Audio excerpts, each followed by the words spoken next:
তোকে একটা খবর দেবার ছিল। বলো। তোর মা আর টুম্পা মাসি বসিরহাটে গেছে। আমি ওখানে তো দিদির শ্বশুর বাড়ি। ওই দেখো বর্ষা, চলো চলো চলো দেখি।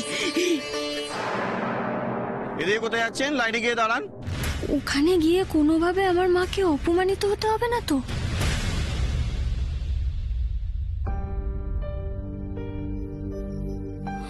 আমি বোধহয় একটু বেশি টেনশন করছি। আরে বাবা, টেনশন করা ছাড়া আর কোনো উপায় তো নেই আমার কাছে।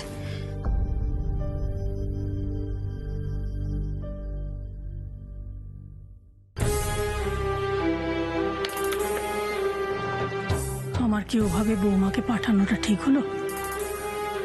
আগে থেকে খবর দিলেই বোধহয় ভালো হতো। এ বাবা বৌদি, এই দেখো বকুল কতগুলো ফোন করেছে, দেখেছো? মিস কল হয়ে রয়েছে। নিঘাত মাসিমার কাছে শুনেছে আমরা এখানে এসেছি, ওই জন্য এতগুলো ফোন করেছে। দাঁড়াও, মেয়েটাকে একটা ফোন করে নিই। এখন ফোন করো না।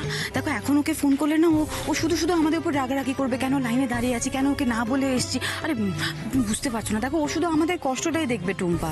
এখানে আসাটা যে কতটা জরুরি সেটা তো বুঝবে না। না ছেড়ে দাও, পরে ফোন করবো। ও আচ্ছা। জামাই ষষ্ঠীতে নাচ জামাইকে তো নেমন্তন্ন করলাম, বকুলের সঙ্গেও কথা হলো, কিন্তু ওদের বাড়ির বড়দের কাউকে তো কিছু বলা হলো না।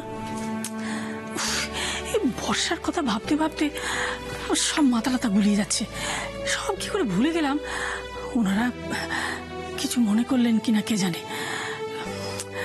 বকুলকে একটা ফোন করি তো। এই দেখো আবার ফোন করেছে, দেখেছো? ফোনটা আবার বিজি। কি করি এখন? হ্যাঁ, রায় বাড়িতে একটা ফোন করে দেখি। হ্যালো। আরে কি গো, তোমাদের কি অবস্থা? কখন থেকে আমি ফোনে ট্রাই করছি। হ্যাঁ, কি পৌঁছেছো দিদির শ্বশুর বাড়িতে? হ্যাঁ হ্যাঁ পৌঁছে গেছি। তা কি ব্যাপার, মানে ওখানে সব ঠিকঠাক আছে অবস্থা? মানে দিদি ঠিক আছে তো? দেখা হয়েছে দিদির সঙ্গে? হ্যাঁ হ্যাঁ দেখা হয়েছে। আমরা তো কথাই বলছিলাম। সব ঠিক আছে এখানে, সব ঠিক আছে। মা, কেশবের সঙ্গে দেখা হয়নি? কেশব? না, কেশবকে তো দেখিনি। এখানেই আছে কোথাও একটা। মা প্লিজ কেশবের সঙ্গে দেখা করে আসবে কিন্তু। হ্যাঁ,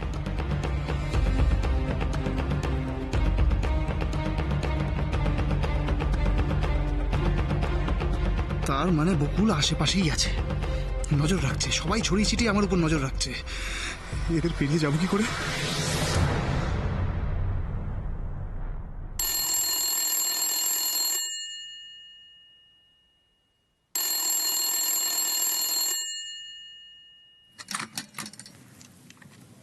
হ্যালো হ্যালো, আমি বকুলের ঠাকুমা বলছি।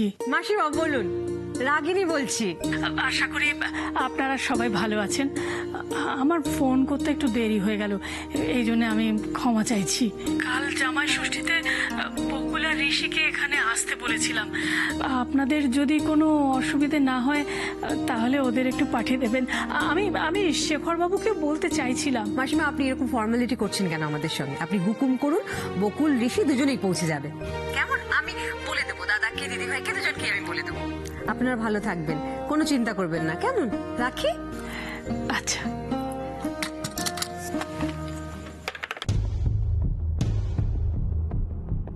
কাল যদি সত্যি শেষ পর্যন্ত বর্ষা আর কেশব আসে, বকুল আর ঋষির মুখোমুখি হবেই। আমার চিন্তা একটাই, কেশবের সম্পর্কে সত্যিটা খুঁজতে গিয়ে বকুল আর ঋষির যে সুন্দর সম্পর্ক তৈরি হয়েছে তাতে কোনো রকম ফাটল ধরবে না তো? আচ্ছা ঠিক আছে, তুমি ফোনটা একবার টুম্পা মাসিকে দাও তো। এই না টুম্পা। বকুল। ও হ্যাঁ বকুল বল। শোনো, মন দিয়ে আমার কথাটা শোনো। যে করেই হোক তুমি কেশবের একটা ছবি জোগাড় করে আনতেই হবে। টুম্পা মাসি, এই সুযোগটা কিন্তু কোনোভাবে হাতছাড়া করা যাবে না। দেখো, কেশবের ব্যাপারে জানার এটাই একটা বড় সুযোগ। আমি যে কেশবের ছবি আনতে বলেছি এটা কিন্তু তুমি এখনই মাকে বলবে না, ঠিক আছে? আর আমি কেন কেন ছবিটা আনতে বলছি সেটা আমি তোমাকে পরে বলবো, ঠিক আছে? আচ্ছা ঠিক ঠিক আছে। আর যদি ধরো সরাসরি তুমি কেশবের ছবি তুলতে পারলে না, তাহলে একটা কাজ করবে, কেশবের কোনো একটা ছবি মানে ছবি সামনে নিয়ে মোবাইলে তুলে নেবে। সেটা করতে পারবে তো?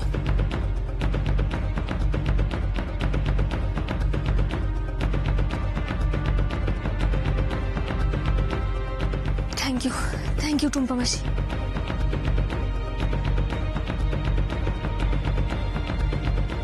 এবার অন্তত এই কেশব বোসকে চিনব। দেখুন, আপনাদের যদি আর কোনো প্রশ্ন থাকে আপনারা সেটা পরে করবেন কাইন্ডলি। এখানে বহু মানুষ অনেক দূর দূরান্ত থেকে এসে লাইনে দাঁড়িয়ে অপেক্ষা করছেন, আমি তাদেরকে আর অপেক্ষা করতে বলতে পারি না। এসো বর্ষা। হ্যাঁ বর্ষা। হ্যাঁ বাবা। এবার তুমি একটু দাও। আচ্ছা।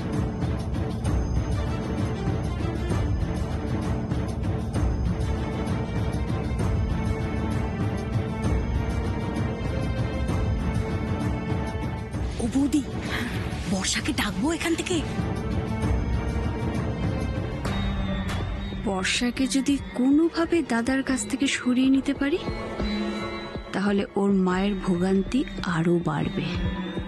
দাদা যা বিজি, এই মুহূর্তে দাদার কাছে পরিচয় দেওয়াটা খুব কঠিন কাজ।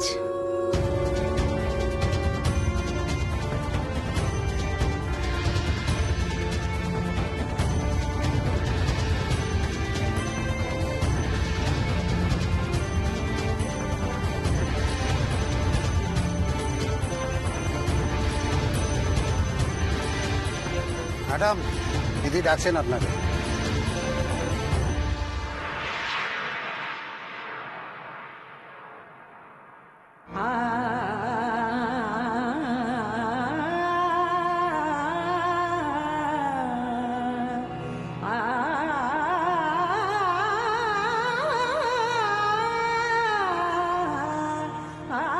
বর্ষা, বর্ষা, আমি তোদের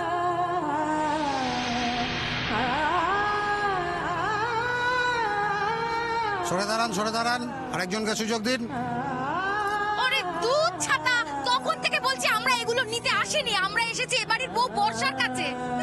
আমার কথাটা কেউ শুনছেই না, একবার লাইনে পাঠাচ্ছে, একবার কাপড় দিচ্ছে, তো আচ্ছা জ্বালা হয়েছে। হ্যাঁ বলি, এবাড়ির বউ হলো বর্ষা, ইনি হলেন তার মা, বুঝেছেন?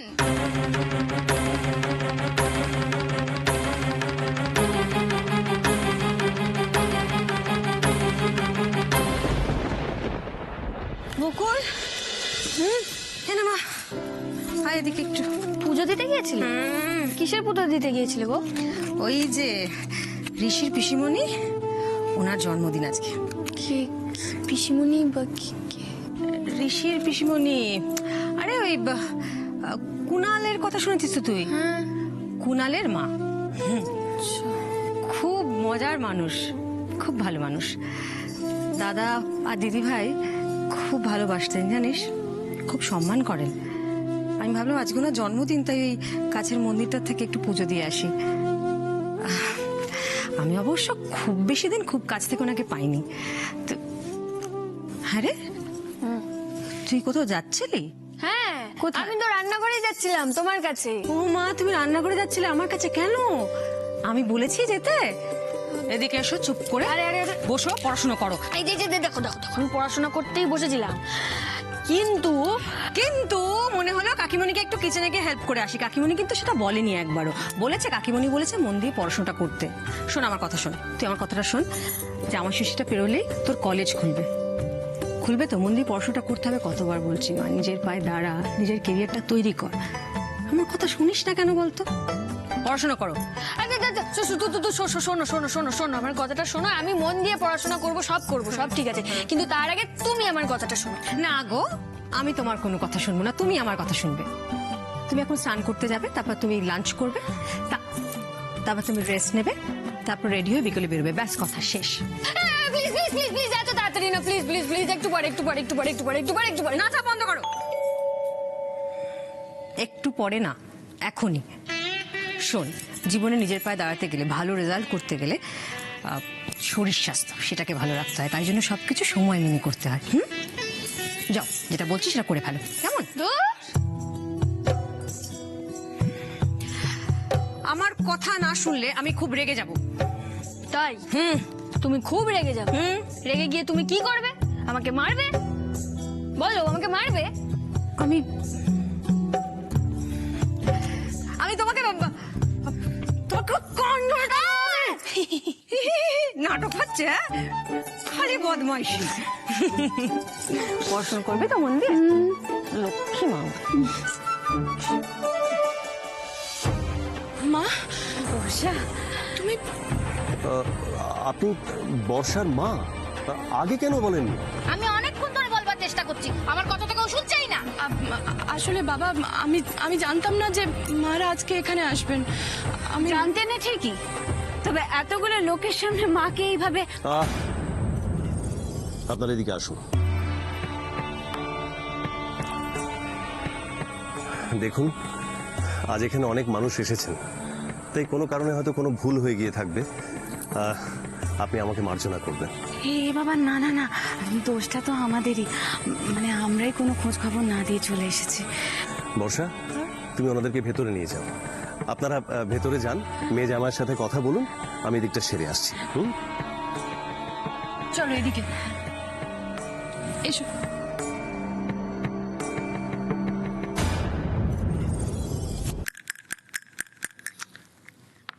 এই 3 জানো তো দাদাই, আজকেও ডাব্বু বকা খেয়েছে পিমনির কাছে। সে কি, কেন? স্নান করতে চাইনি তো তাই। রোজ রোজ কেন মা স্নান করতে বলে দাদাই? রোজ রোজ কি কেউ নোংরা হয়? এই যে বকুল, শোনো শোনো শোনো, আমাদের ডাব্বু বাবু কি বলছে শোনো। কি বলছে, কি বলছে? ডাব্বু বাবু একটা কঠিন প্রশ্ন করেছে। আচ্ছা, রোজ রোজ কি কেউ নোংরা হয় যে রোজ রোজ চান করতে হবে?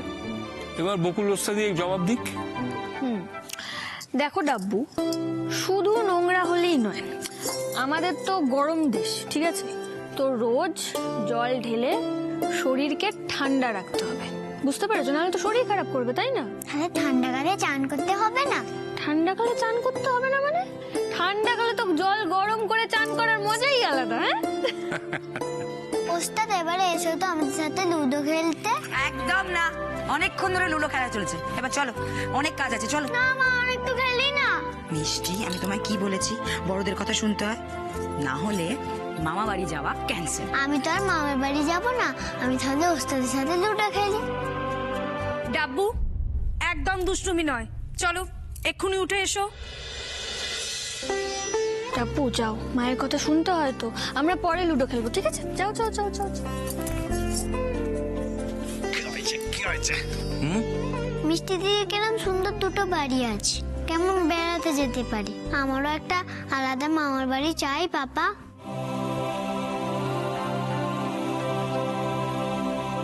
ঠিক আছে, তোমার পাপা তোমাকে একটা ছোট্ট সুন্দর একটা বাড়ি গিফট করবে, কেমন?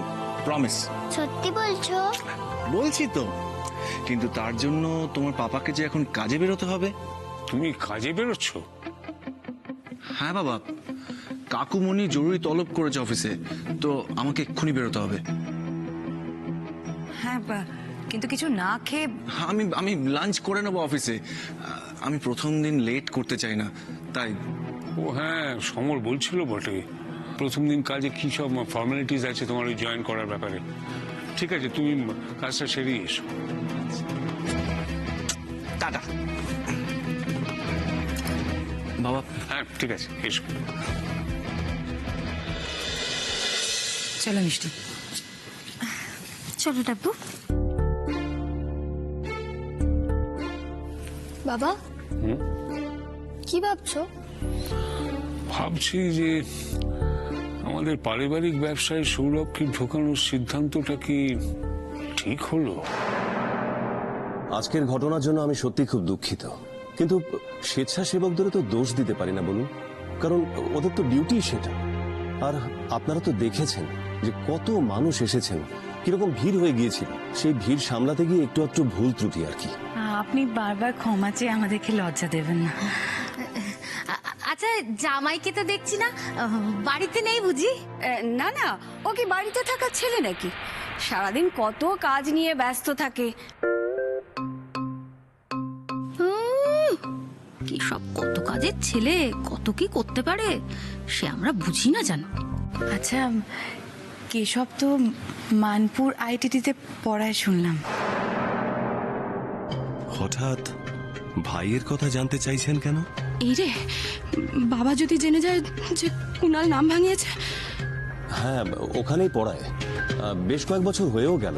আসলে ওদের প্রফেশনে অনেক ছুটি আছে, তাই যখন ছুটি পায় সঙ্গে সঙ্গে বাড়িতেই চলে আসে। যাক, কেশব তাহলে মিথ্যে বলেনি। বর্ষা, তোমার মা মাসি চলে যাওয়ার আগে তোমার নিজের ঘরটা ওনাদেরকে দেখাও। আর আপনাদেরও তো জানতে হবে যে আপনাদের মেয়ে কেমন আছে। এবার আমাকে মাফ করতে হবে, আসলে বহু মানুষ অপেক্ষা করে আছেন বাইরে আমার সাথে কথা বলবেন বলে। আর হ্যাঁ, আমার ছেলের সাথে তো আপনাদের দেখা হলো না। ঠিক আছে, কাল আমি নিজেই ওদের দুজনকে আপনাদের কাছে পাঠিয়ে দেব। শিখা, তুই শুধু খেয়াল রাখিস ওনাদের যত্ন আত্মীর যেন কোনো ত্রুটি না হয়। আচ্ছা, নমস্কার, আপনারা কথা বলুন।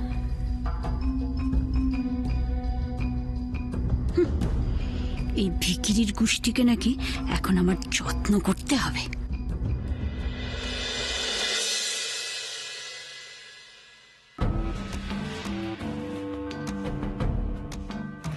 দেখো দেখো, ভালো করে দেখে নাও, এত বড় বাড়ি তো তুমি আগে কোনোদিন দেখোনি। আজ তোর অপমান আমার গায়ে মাখলে চলবে না বর্ষা। বকুল বলেছে কেশবের ছবি নিয়ে আমাকে যেতেই হবে। এখানে তো কোথাও কেশবের ছবি দেখছি না, ওর ঘরে থাকবে নিশ্চয়ই। বর্ষা, বাবা সত্যি কত বড় বাড়ি তোদের, তাই না বৌদি? তা বলি বাড়িতে একটু ঘুরে ঘুরে দেখা আমাদের, তোর ঘরটাও একটু দেখাস আমাদের। হ্যাঁ, আমাদের মেয়ে কেমন আছে সেটা একটু আমাদের দেখতে হবে না, বলো বৌদি? হ্যাঁ, আচ্ছা আচ্ছা, ঠিক আছে, চলো আগে তোমাদের পুরো বাড়িটা ঘুরিয়ে দেখাই, তারপরে আমার ঘরে নিয়ে যাবো। চলো এদিক দিয়ে ওপরে।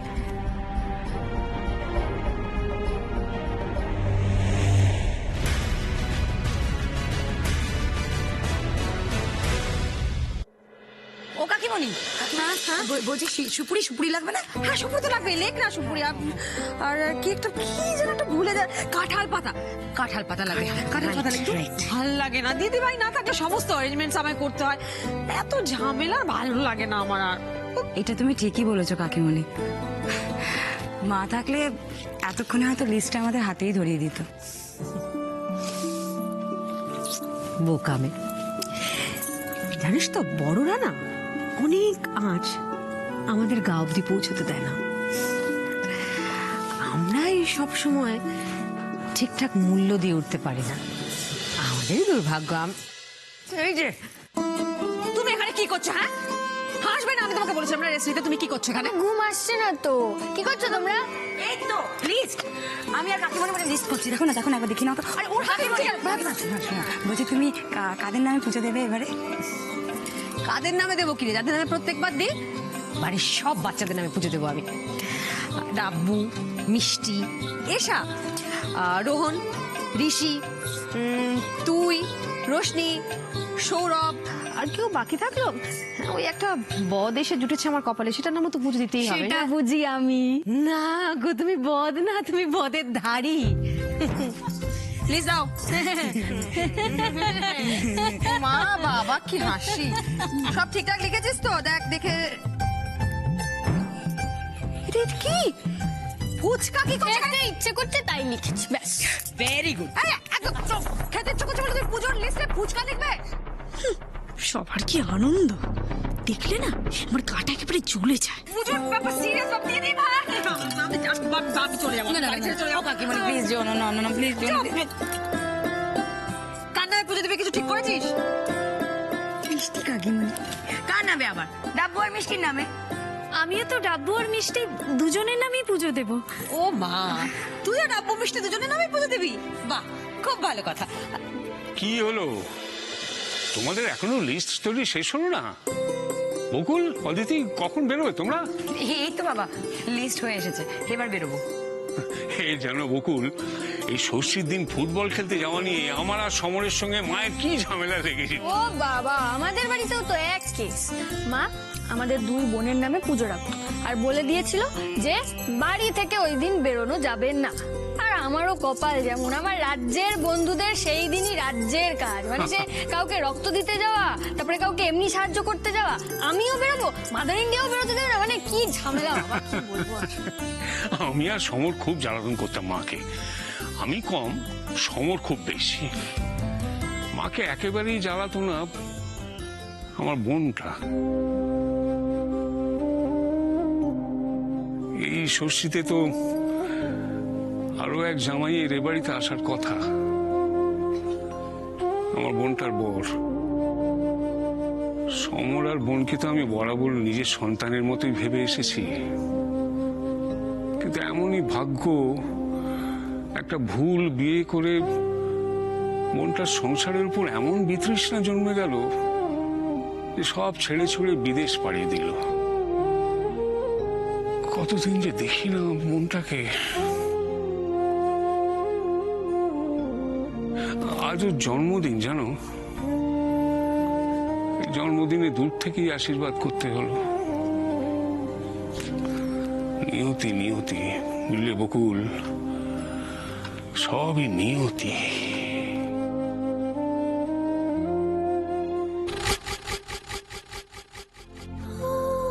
তুমি যখন ওনাকে এত ভালোবাসো তখন দেখো উনি ঠিক একদিন না একদিন ফিরে আসবেন। ভালোবাসার থেকে দূরে কেউ থাকতেই পারে না।